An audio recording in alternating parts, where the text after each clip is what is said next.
नमस्कार दोस्तों, आपका स्वागत है हमारे चैनल हेल्पिंग जोन में। दोस्तों, आज की इस कहानी से आपको सीखने को मिलेगा। दोस्तों, भगवान गौतम बुद्ध के द्वारा कही गई यह कहानी आपके जीवन की एक बहुत बड़ी गलती को खत्म कर देगी।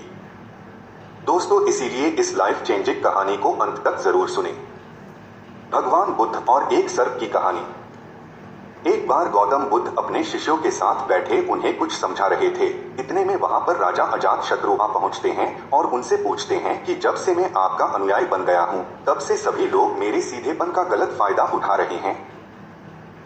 आपका अनुयायी बनने से पूर्व सभी लोग मुझसे बहुत डरते थे, क्योंकि मैं पहले बहुत क्रूर था और किसी को भी मृत्यु दंड देने में एक क्षण भी नहीं लगता था।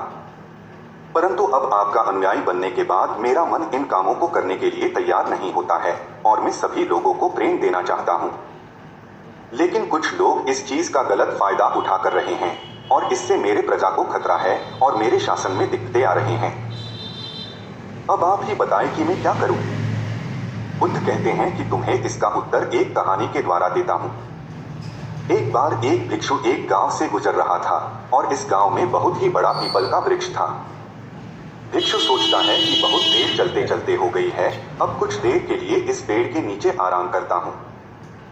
वो भिक्षु पेड़ के नीचे आराम करने के लिए जाने को ही होता है कि कुछ लोग उसे रोकते हैं और उससे कहते हैं कि ठहरो, वहां पर मत जाओ। वहां पर एक जहरीला सांप रहता है जिसने बहुत सारे लोगों को डस लिया है और वो बहुत सारे लोगों की हत्या अपने सर लिए घूमता है और वो इतना खतरनाक है कि जो भी उसके सामने आ जाता है वो उसे जीवित नहीं छोड़ता है।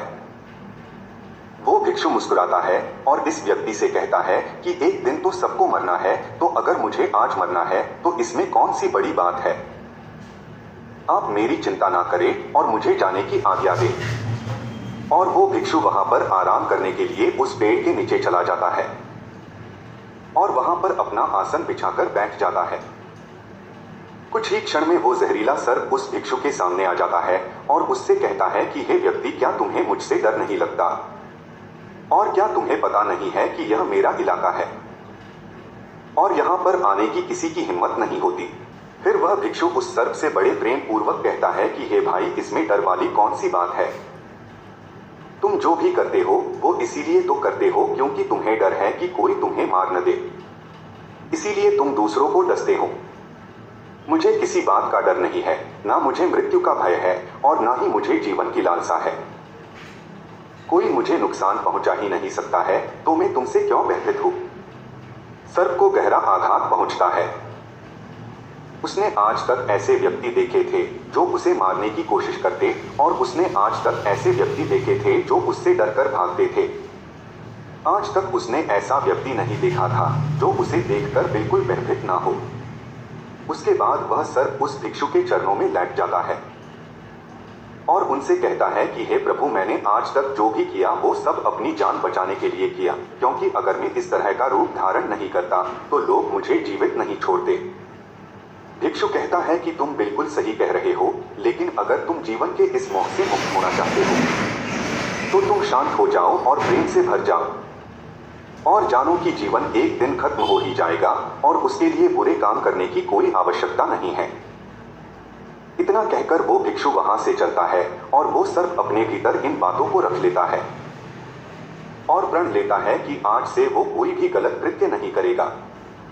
इसके बाद सर्प अपने सभी गलत कृत्यों को छोड़ देता है, पर इसका उल्टा प्रभाव उसके ऊपर पड़ता है। जो लोग उसे देखकर डर के भाग जाते थे, अब उसके सीधेपन का गलत फायदा उठा रहे हैं। अब सभी लोग उसे छेड़ते हैं और उसे चोटें पहुंचाते हैं। अब वो सर्प बहुत दुखी रहना लगा और बहुत ही ज्यादा चोटों से ग्रस्त रहना लगा।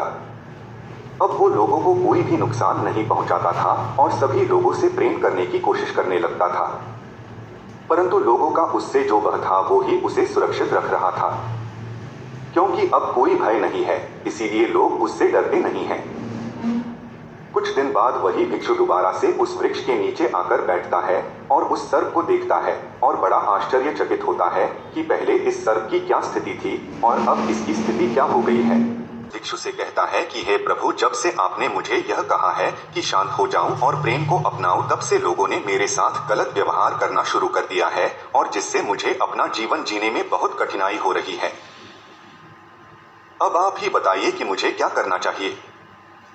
भिक्षु कहता है कि हे मित्र, मैंने तुमसे यह नहीं कहता कि तुम अपने स्वभाव को ही बदलो, क्रूरता तुम्हारा स्वभाव है और अगर तुम क्रूर नहीं रहोगे तो लोग तुम्हें खत्म कर देंगे।